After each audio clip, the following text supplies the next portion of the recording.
Assalamu alaikum et bienvenue à la leçon 5 du livre Maîtrise des lettres.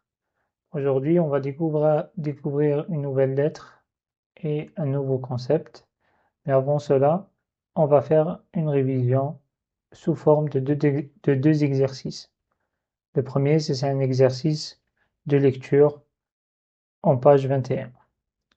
Donc, on va reprendre les lettres une à une comme on les a vues dans l'ordre et on va les revoir les leçons. Donc, si vous vous souvenez bien, le mot 1, la première lettre qu'on a vue, c'est la lettre mime. La lettre mime, elle s'écrit comme ça, au début, comme ça au milieu, et comme ça à la fin. On a vu aussi les accents. Donc, ce dessin-là, c'est dhamma, ça fait le son OU. Ce dessin-là, ça fait l'accent I, ça fait le son I. Et ce dessin-là, ça fait le son E pour ouvrir la bouche. Du coup, mime avec dhamma, ça donne mou, mi, ma, mou, mi, ma. Et nous, on s'est mis d'accord de lire toute la case d'un seul coup et ne pas faire d'arrêt ou d'hésitation au milieu. Donc on réfléchit bien dans la tête et on dit mou, ensuite mi et ma. On le fait bien dans la tête. Après, on les colle pour sortir un seul mot. Et du coup, la case 1 donne Moumima. Moumima. Ensuite, à la case 2, on a vu l'autre lettre, c'est la lettre B. On a vu le B qui s'écrit comme ça au début, comme ça au milieu et comme ça à la fin. Donc ça, c'est la lettre B. Et donc ici, c'est un B avec kasra, avec le son I, donc bi. Et ça, c'est mime avec fetha, c'est ma. Donc bi, ma. Et du coup, ça donne bima. Ensuite, le mot 3, ça contient ce dessin-là. Ce dessin-là, on l'a appelé shadda. Il s'appelle shadda, ce dessin-là, qu'on dessinait presque tout le temps avec du vert. Vous vous souvenez bien. J'essaie de retrouver le vert. Là, ce shadda, ça veut dire qu'il y a une lettre qui est entre les deux, ici, qui a l'accent sukoun. L'accent sukoun, c'est pour bloquer la lettre. Et du coup, ce mot-là, le mot 3, si on écrit lettre par lettre, donc il y a au début, il y a mime avec kasra, celle-là. Ensuite, la dernière lettre, il y a celle-là, mime avec l'accent fetha. Et entre les deux, puisqu'il y a shadda, donc il y a la lettre mime avec sukoun. Mime avec sukoun, une lettre avec sukoun, c'est on bloque le son. Le son de la lettre mime, c'est le son m. Du coup, on bloque. C'est-à-dire, on va lire mi-syllabe, mim, et le deuxième syllabe, c'est ma. Mim, ma. Et quand je veux lire le mot en entier, donc c'est comme si j'enlève cette barrière ici invisible, et je vais lire mim, et donc ça, c'est le mot 3. Mim, mim. Pour savoir si vous avez bien maîtrisé, imaginez qu'il n'y a pas shadda. S'il n'y a pas de shadda, je dis quoi? Je dis mima, mima. Maintenant, shadda nous dit quoi? Elle nous dit avant de prononcer le deuxième syllabe, là, la deuxième syllabe, avant de dire ma, il faut s'attarder sur le son m. Du coup, mim, là je bloque, mim, ma. C'est ça, shadda. Maintenant, on a vu aussi la lettre elif, que vous avez vu ici. La lettre elif, elle s'écrit, elle a deux écritures. Elle a comme ça, et elle ne s'attache pas après. Et à la fin, elle s'écrit comme ça, si elle ne s'attache pas avant. Et du coup, ça, c'est la lettre elif. Et la lettre elif, on a vu qu'elle ne prend pas d'accent, et que son rôle principal, c'est de prolonger. Du coup, là, il y a la condition de prolongement, c'est que ce elif doit être précédé par fatha. Et c'est tout le temps comme ça. Donc si on voit un elif, il est tout le temps sans accent et il est précédé par fatha. Donc sans shadda, qu'est-ce que je lis? J'imagine qu'il n'y a même pas l'elif non plus. Là, je mime avec kasra, ça donne mi. Et mime avec fatha, ça donne ma. Donc ça donne mima. Maintenant, j'enlève, je mets un alif. Qu'est-ce que le alif vient servir? Il vient prolonger le son ma. Comment je prolonge un son? C'est que je m'attarde dessus. Au lieu de dire ma, je dis ma, ma. Ça, je suis en train de lire ce deuxième syllabe. Premier syllabe, c'est mi. Deuxième, c'est ma. Et du coup, ça donne mi, ma. Voilà. Maintenant, il y a quoi? Il y a shadda en plus. Et shadda, on a vu que elle sert à bloquer la lettre avant de la prononcer avec l'accent. Donc, qu'est-ce que je dis? Je dis mim, mim, ma, et je prolonge parce qu'il y a l'alif. Du coup, ce mot, c'est quoi? C'est mimma, mimma. C'est pas mima et c'est pas mimma. Donc, c'est les deux. Mim, donc mim. Je dédouble la lettre mim parce qu'il y a le shadda et je la prolonge parce qu'il y a le alif après. Mimma, mimma. Maintenant, on a vu toutes les notions. La lettre, on l'a vu. Le ba avec fatha, c'est ba suivi d'un alif. Il sert à prolonger. Je prolonge quoi? Je prolonge ba. Et comment je le fais? Je le fais ba. C'est la même chose qui se répète. Et du coup, je dis ba, ba.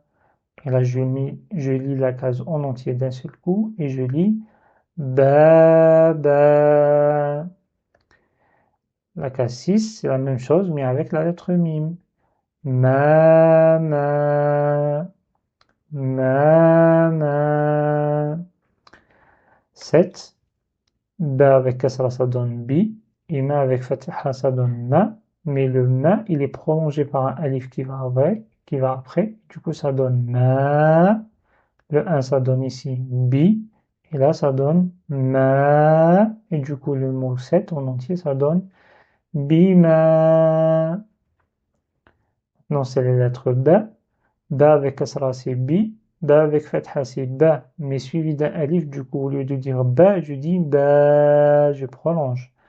Du coup, ça donne bi ba. Et ça, ba avec kasra, c'est bi. Bi ba bi. Maintenant aussi, en avançant, on a trouvé la lettre, on a fait la lettre ra. La lettre ra. Ra avec fatha, ça se lit ra.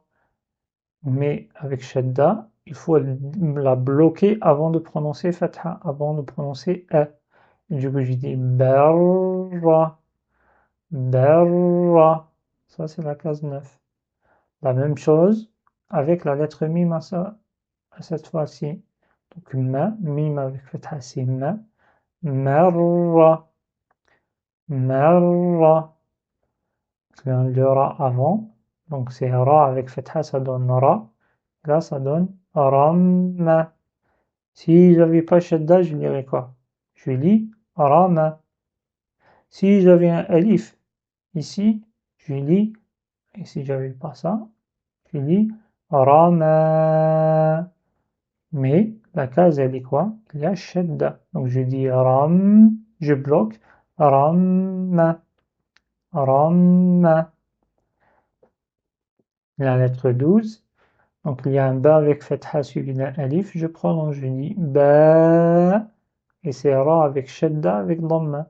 Je dis ba. Si vous êtes un petit peu difficile, vous effacez shadda. S'il n'y a pas shadda, je lis quoi? Je lis baru, baru. Maintenant, avec shadda, avant de dire ro, je m'attarde sur le premier son.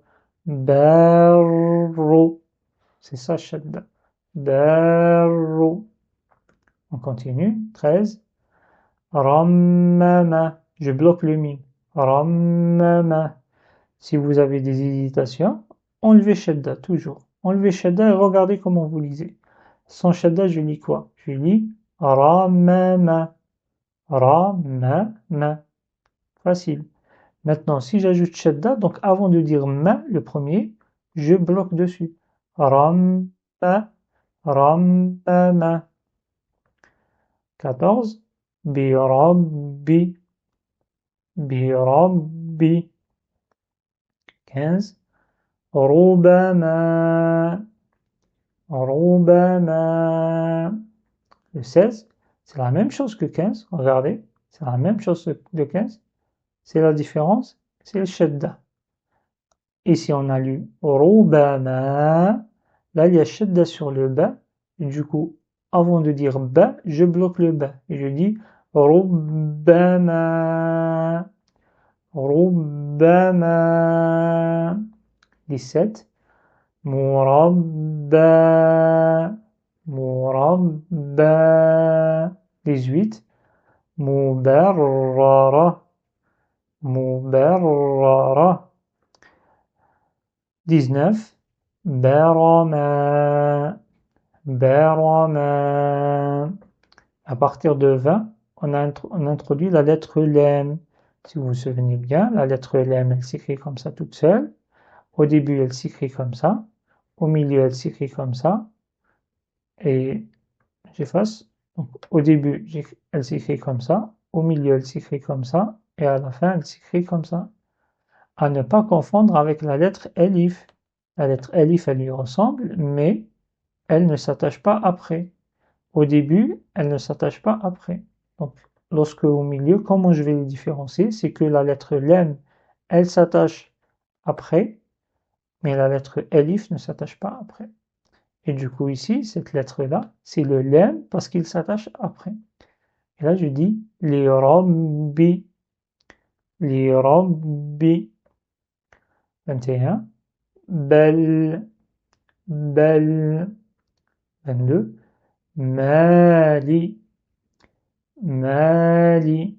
Là, je ne peux pas confondre le elif ici avec le lem pour deux raisons. La première, c'est que le elif n'a pas d'accent et c'est la première lettre qu'on a vue qu'elle n'a jamais d'accent. C'est le elif. Le lem doit avoir souvent un accent. On va voir après. Et la deuxième façon, c'est il ne s'attache pas après. S'il était attaché, là, j'aurais des doutes que cette lettre, c'est une lettre lem. Mais il n'est pas attaché, et du coup, ça doit être un elif forcément. Et du coup, c'est Mali. 23, c'est deux lettres lem. Boul, boul, boul, boul.